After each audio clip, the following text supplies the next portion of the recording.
우리가 살아가며 가장 관심을 두는 것 중에는 돈과 인간관계가 있을 것입니다. 그런데 돈과 인간관계는 서로 때려야 뗄 수 없는 관계입니다.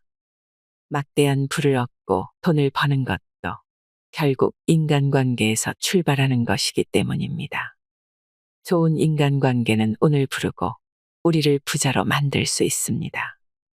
워렌 버핏은 데일 카네기에게 인생의 중요한 것을 배웠다고 했고, 버락 오바마는 나의 대화 능력과 연설 기술은 데일 카네기에서 나왔다고 했습니다. 이들은 모두 사람을 잘 다루었기 때문에 성공할 수 있었습니다. 세대를 뛰어넘어 읽혀온 최고의 자기계발서. 오늘 소개해드릴 책은 데일 카네기의 인간관계론입니다. 당신 인생의 주도권을 되찾는 시간이 되길 바랍니다.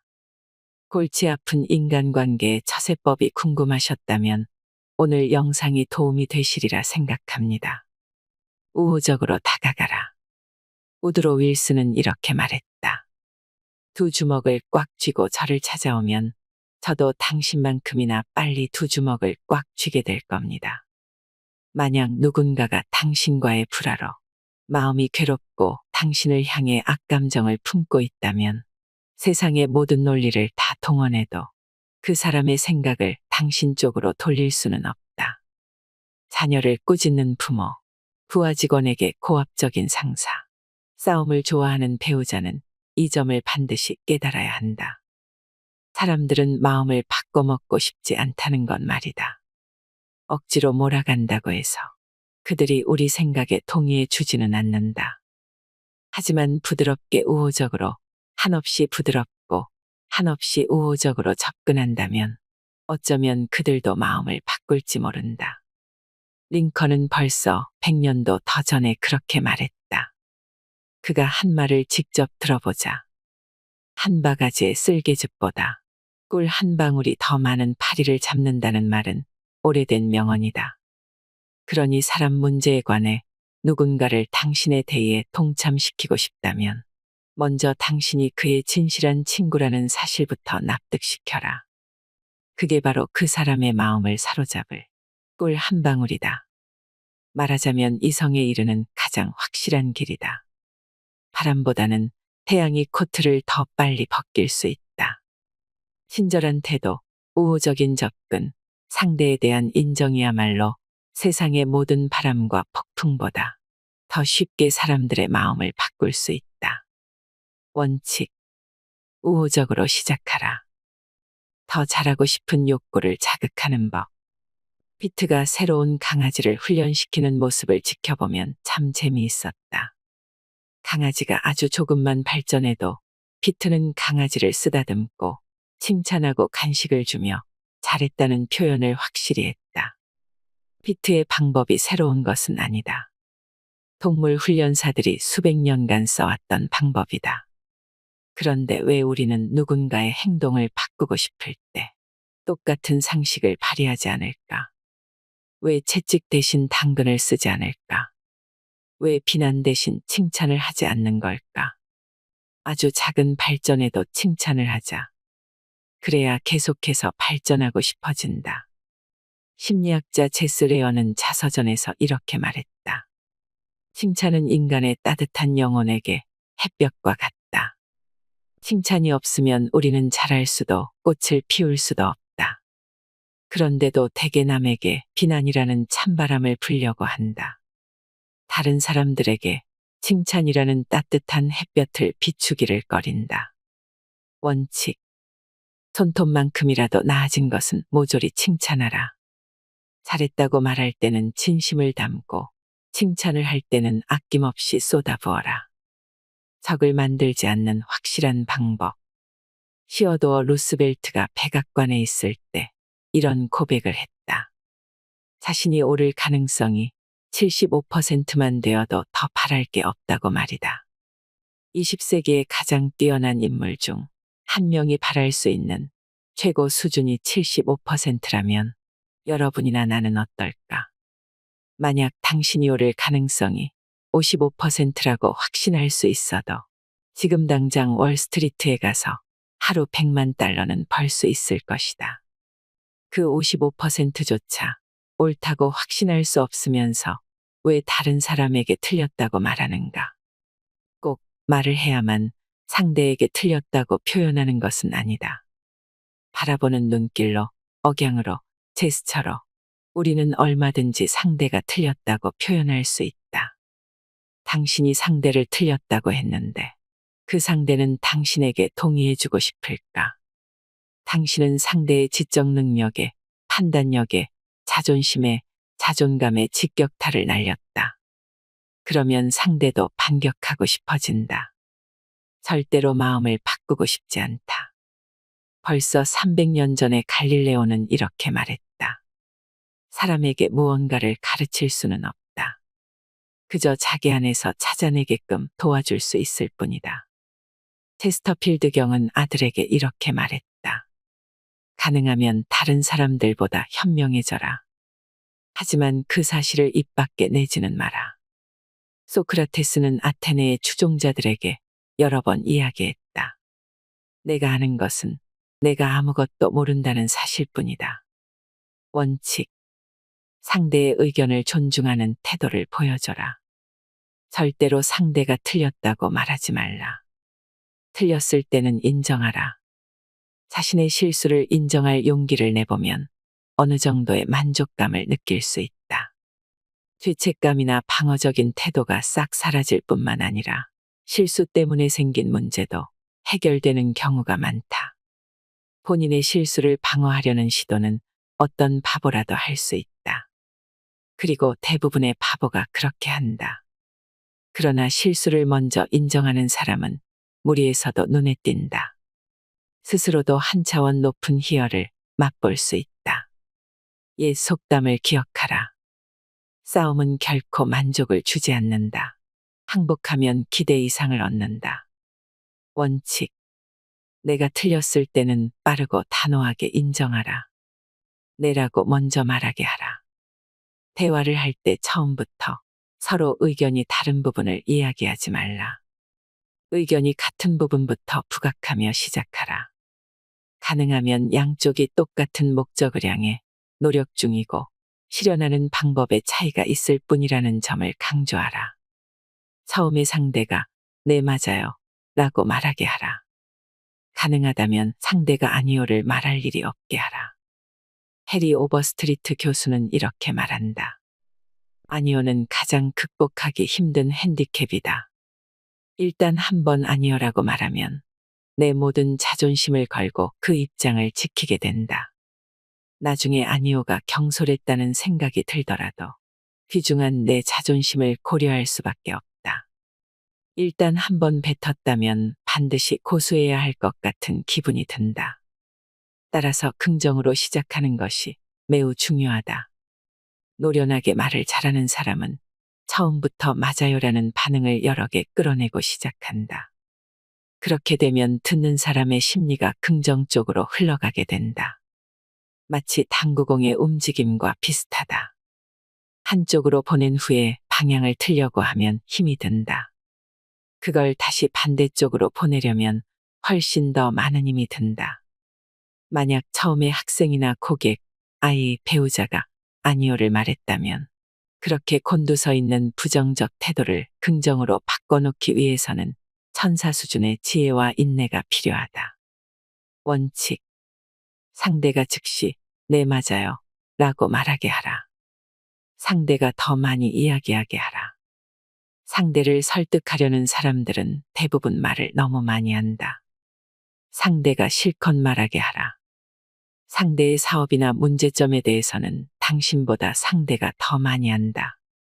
그러니 상대에게 질문하라. 상대에게 말할 기회를 줘라. 내 생각과 다른 이야기가 나오면 끼어들고 싶을 수도 있다. 하지만 끼어들지 말라. 위험한 짓이다. 어차피 상대는 당신의 말에 귀를 기울이지 않을 것이다. 왜냐하면 아직 못다한 말이, 표현하지 못한 수많은 생각이 남아있기 때문이다. 참을성을 갖고 열린 마음으로 들어줘라. 진심으로 들어줘라. 상대가 품고 있는 생각을 모두 말하게 하라. 프랑스의 철학자 라로슈 푸코는 이렇게 말했다. 적을 만들고 싶으면 친구보다 더 잘나라. 친구를 만들고 싶으면 친구가 더 잘나게 둬라. 왜 그럴까? 우리보다 무엇인가 뛰어날 때 친구는 자신이 중요한 사람이라고 느낀다. 그러나 우리가 더 잘나서 우리의 성공을 자랑하면 친구는 시기심이나 심지어 적개심까지 불러일으킬 수 있다. 그러니 우리가 성취한 일은 최소화하자. 겸손해지자. 겸손은 언제나 적중한다. 우리는 겸손해야 한다. 왜냐하면 당신이나 나나 곧 죽을 테고 100년만 지나면 까마득히 잊힐 것이기 때문이다. 우리가 이룬 별것도 아닌 일을 떠들어서 남들을 지루하게 만들기에는 인생이 너무 짧다. 그러니 다른 사람들이 이야기하게 하자. 그러니 타인이 내게 동의하도록 설득하고 싶다면 이렇게 하라. 원칙. 대화할 때는 상대가 말을 많이 하게 하라. 논쟁의 승자는 없다. 의견 차이를 환영하라. 이 격언을 기억하라. 두 동업자가 항상 같은 의견일 바에는 한 명은 필요 없다. 미처 생각지 못했던 부분을 알려준 것에 고마워하라. 그 의견 차이는 심각한 실수를 저지르기 전에 생각을 고칠 좋은 기회다. 본능적으로 반응하지 마라. 불쾌한 상황에서는 무심결에 방어적인 반응이 나오기 쉽다. 그러니 조심하라. 차분함을 유지하고 무심결에 반응하지 않도록 유의하라. 아무 생각 없이 내놓는 반응이야말로 최선이 아니라 최악의 모습이 될지 모른다. 성질을 죽여라. 기억하라. 무엇에 화를 내는지 보면 그 사람의 그릇을 알 수 있다. 일단 들어라. 상대에게 말할 기회를 줘라. 상대가 말을 끝낼 때까지 기다려라. 저항하거나 방어하거나 반박하지 말라. 그러면 벽만 더 높아진다. 이해라는 다리를 놓도록 노력하라. 오해라는 벽을 더 높이 쌓지 말라. 동의할 수 있는 부분을 찾아라. 상대의 말을 끝까지 들었으면 먼저 동의할 수 있는 지점부터 생각하라. 정직하라. 내가 실수했다고 인정할 수 있는 부분을 찾아보라. 실수에 대해 사과하라. 상대를 무장해제시키고 방어적인 태도를 줄이는데 도움이 될 것이다. 상대의 아이디어를 생각해 보겠다고 약속하고 철저히 연구하라. 실제로 그렇게 하라. 상대가 관심을 가져준 것에 진심으로 감사하라. 누구든 시간을 내서 당신과 다른 의견을 내주었다는 것은 당신과 같은 문제에 관심이 있다는 뜻이다. 당신을 정말로 돕고 싶어 하는 사람이라고 생각하라. 어쩌면 적을 친구로 만들 수 있을지도 모른다. 양측 모두 문제를 끝까지 생각할 시간을 가질 수 있도록 결정을 미루라. 나중에 또는 내일 다시 회의하자고 하라. 그러면 사실관계를 더 많이 알아낼 수도 있다.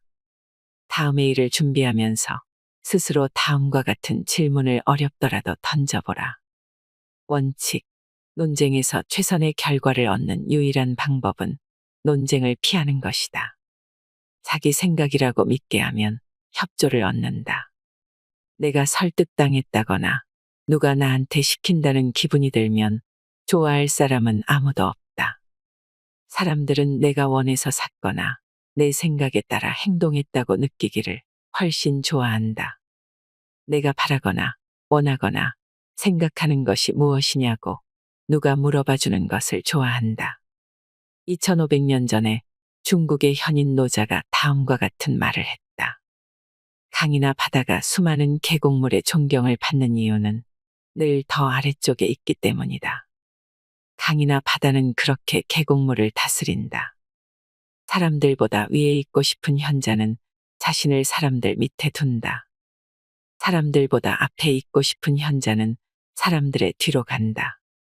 그래서 현자가 사람들 위에 있어도 사람들은 그 무게를 느끼지 못하고 현자가 사람들의 앞에 있어도 사람들은 그게 모욕이라 생각하지 않는다. 원칙. 상대의 아이디어라고 생각하게 하라. 기적을 가져다주는 공식.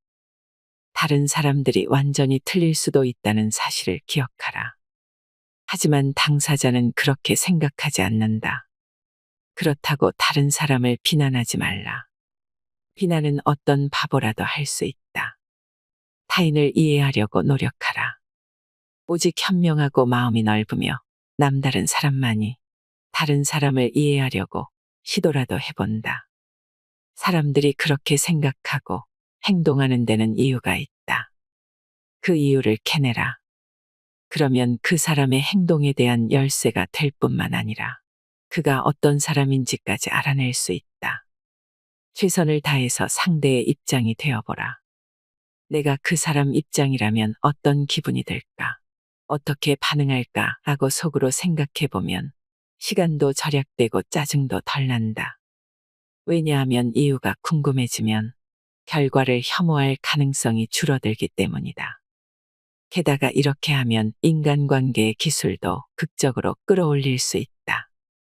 대화에서 협조적인 태도를 얻고 싶다면 상대의 아이디어와 감정을 내 것만큼 중시하고 있음을 보여주어야 한다. 대화를 시작할 때 상대에게 대화의 목적이나 방향을 알려주고 내가 상대라면 어떤 말을 듣고 싶을지를 고려하여 이야기하고 상대의 관점을 받아들인다. 그러면 상대도 우리의 아이디어에 대해 마음을 열 것이다. 상대방의 시선으로 대상을 볼 수 있다면 감당하기 힘든 개인적 문제가 생겨도 긴장감을 누그러뜨릴 수 있다. 원칙. 최선을 다해 상대의 관점에서 대상을 바라보라. 누구나 바라는 것을 줘라. 말싸움을 멈춰주고 악감정을 없애주고 호의를 만들어내고 상대가 내 말에 열심히 귀를 기울이게 해주는 마법의 주문이 있다면 알고 싶지 않은가? 여기 그 마법의 주문이 있다. 당신이 그렇게 느낀다고 해도 저는 손톱만큼도 당신을 탓하지 않아요. 제가 당신이었어도 똑같이 느꼈을 겁니다.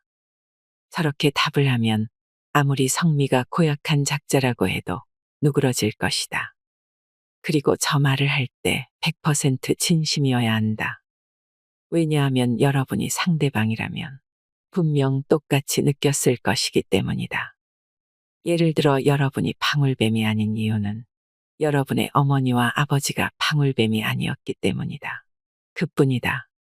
여러분이 악어를 숭배하지 않는 이유는 파라오 시대의 고대 이집트에서 태어나지 않았기 때문이다. 그뿐이다. 지금의 당신이 되는데 당신이 노력한 부분은 거의 없다. 기억하라. 짜증나고 편협하고 살이 분별이 되지 않는 상태로 당신을 찾아오는 사람들 역시 지금의 그들이 되는데 그들 스스로가 잘못한 부분은 거의 없다. 불쌍한 악마들을 가엾게 여겨라. 측은하게 여겨라. 안타깝게 여겨라. 당신이 만나는 사람 넷 중에 셋은 연민에 목말라 한다. 그들이 원하는 걸 줘라. 그러면 당신을 한없이 좋아할 것이다. 원칙. 상대의 생각이나 욕구에 공감하라. 미움을 사지 않고 잘못을 지적하는 법. 찰스 슈와브가 정오에 제철소를 걸어가다가 직원들이 담배를 피우는 모습을 발견했다. 직원들 머리 바로 위에 흡연 금지라고 쓰여 있었다. 슈와브가 그 표지판을 가리키면서 글자 읽을 줄 몰라요 라고 했을까? 아니다. 슈와브는 그렇게 하지 않았다. 그는 직원들에게 가서 고급 시가를 하나씩 나눠주며 이렇게 말했다. 이건 밖에서 피워주면 고맙겠네. 슈와브는 직원들이 규칙을 어겼음을 알고 있었고 직원들도 슈와브가 그걸 안다는 걸 알고 있었다. 그렇지만 슈와브는 그에 대해서는 한마디도 하지 않고 오히려 작은 선물을 하여 직원들을 중요한 사람이라고 느끼게 해주었다. 이런 사람을 과연 누가 좋아하지 않을 수 있을까? 그렇지만 때로는 보다 직접적인 행동이 필요한 상황도 있다. 그런데 이때 여러분이 원하는 내용을 요령 있게 말할 수 있었는데도 그런 의도를 박살내버리는 단어가 하나 있다. 그런데 이 단어는 독약이다. 이 단어는 칭찬의 탈을 쓴 지적질이고 이야기하려는 진짜 내용을 교묘하게 위장한다. 옷이 예뻐. 그런데 색이 너한테 안 어울려. 마지막 시험은 아주 잘 봤어. 그런데 이 과목을 통과하지는 못했어. 단어 하나가 어마어마한 차이를 낳을 수 있다. 그런 데가 등장하면 아무리 진심에서 나온 칭찬도 그 다음에 할 말을 위한 미끼로 전락한다. 처음에는 분명히 진심에서 나온 칭찬이었는데 사탕 발림 역할을 하는 순간 상한 우유처럼 신맛을 띠게 된다. 그런 데는 문제가 있다는 뜻이고 상대도 그걸 안다. 그러니 그런 데는 사용하지 말라. 여러분의 의견을 제시하는 더 정직하고 보다 나은 방법을 찾아라. 원칙. 실수는 간접적으로 알려줘라. 명령을 좋아하는 사람은 없다.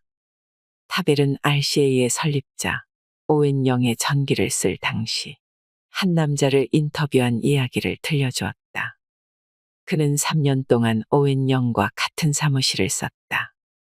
그런데 그 긴 시간 동안 오웬 영이 누군가에게 직접적으로 명령하는 모습을 단 한 번도 보지 못했다고 단언했다. 명령이 아니라 늘 의견을 제시했다고 한다.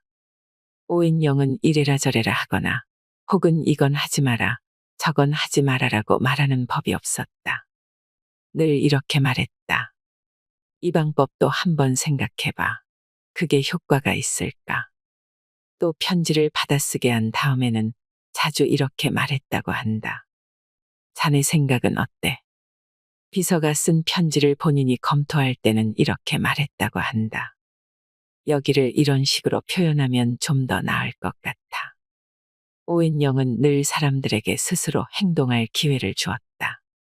비서에게도 무엇을 하라고 시킨 적이 없었다.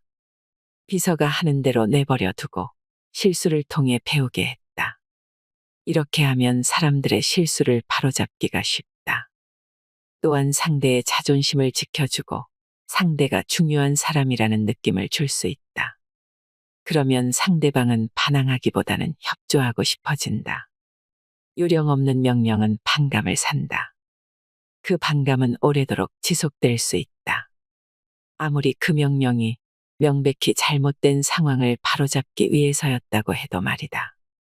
원칙. 직접 명령을 하기보다는 질문을 하라. 체면을 세워줘라.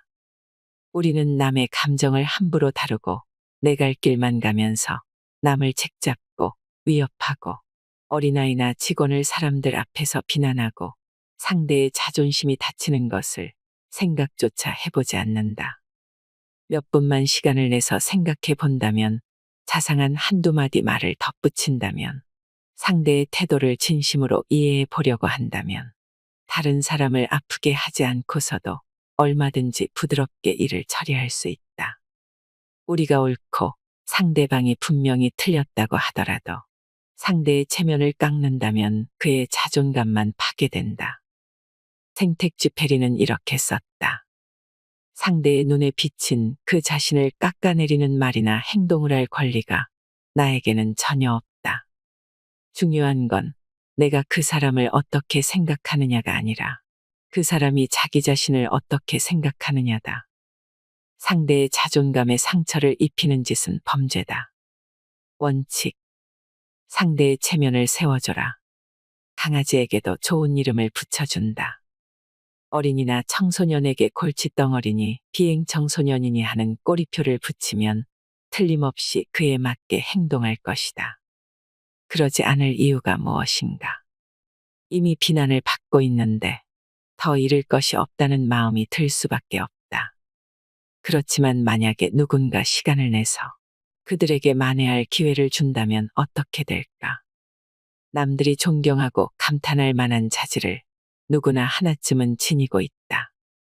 약점을 책잡을 것이 아니라 그 사람의 강점을 보여줄 기회를 줘보면 어떨까? 원칙. 상대에게 훌륭한 명성을 주고 거기에 부응하게 하라. 데일 카네기는 말했습니다. 만약 당신이 이 책을 읽었는데도 인생의 여러 상황에 대처하는 능력이 조금도 좋아지지 않았다면 이 책은 당신에게는 완전히 실패작인 셈이다. 왜냐하면 교육의 큰 목표는 지식이 아니라 실천이기 때문이다. 이 책은 분명 실천용 책이다. 인간관계의 어려움을 해결하기 위해 아무리 많은 책들을 읽어도 책으로 공부한 것을 내 것으로 만들고 싶다면 기회가 있을 때마다 적용해 보아야 한다고 합니다. 그렇지 않으면 금세 잊어버릴 것이기 때문입니다. 인간의 본성을 이해하고 성공 철학을 이루시길 바랍니다. 이상으로 인생의 품격이었습니다. 하루하루 당신의 품격이 더 빛나길 바랍니다.